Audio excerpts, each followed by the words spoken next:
Thanks for watching tips and tricks on vinyl siding. I'm gonna throw in a few tricks on a really short video here for you guys. And so if you got vinyl siding, it's all cracked up from a weed whacker, I could use liquid nails if it's a small hole, and then you would relayer the applications. And I usually swipe with the wood grain, so it gives it a wood grain look. I'll show you guys one here that I fixed. This was a really bad one, so it needs one more application. And I'll take my hand and I'll just swipe it, and then you can sand this stuff, sand with the wood grain.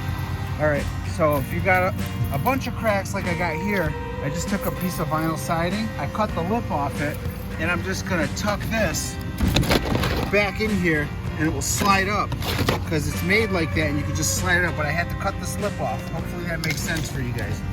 Slow it down here so you can see where I cut it in. I'm gonna shove it in. I'm gonna put some liquid nails on that vinyl siding, and then pop it up there, and it's gonna look good as new at the bottom. There's a vinyl siding tool here that they make, and you can buy these on Amazon for like $6 or $8 or from a big box store. And it helps you grab the vinyl siding and pop it in. Real quick tip here for, it's also vinyl siding, but a different type of trick. I had a cracked up bottom over here, so I took another piece of vinyl siding, again, cut the lip off, and then came over here and put this on. Let me see if I can show you guys.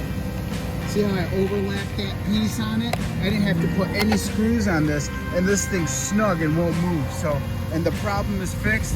I didn't have to pop out all this vinyl siding because most of the nails are behind there. But that's like an overlap trick that you could do. I could have took it up all the way to the ceiling, and you would have never known that that piece was gone. But there's another one. I took the shutters off, and this is all bent up. And I took a heat gun, and when you take a heat gun, it'll melt. Don't overdo it. And just hold that in place while it cools down, and it will straighten all these up.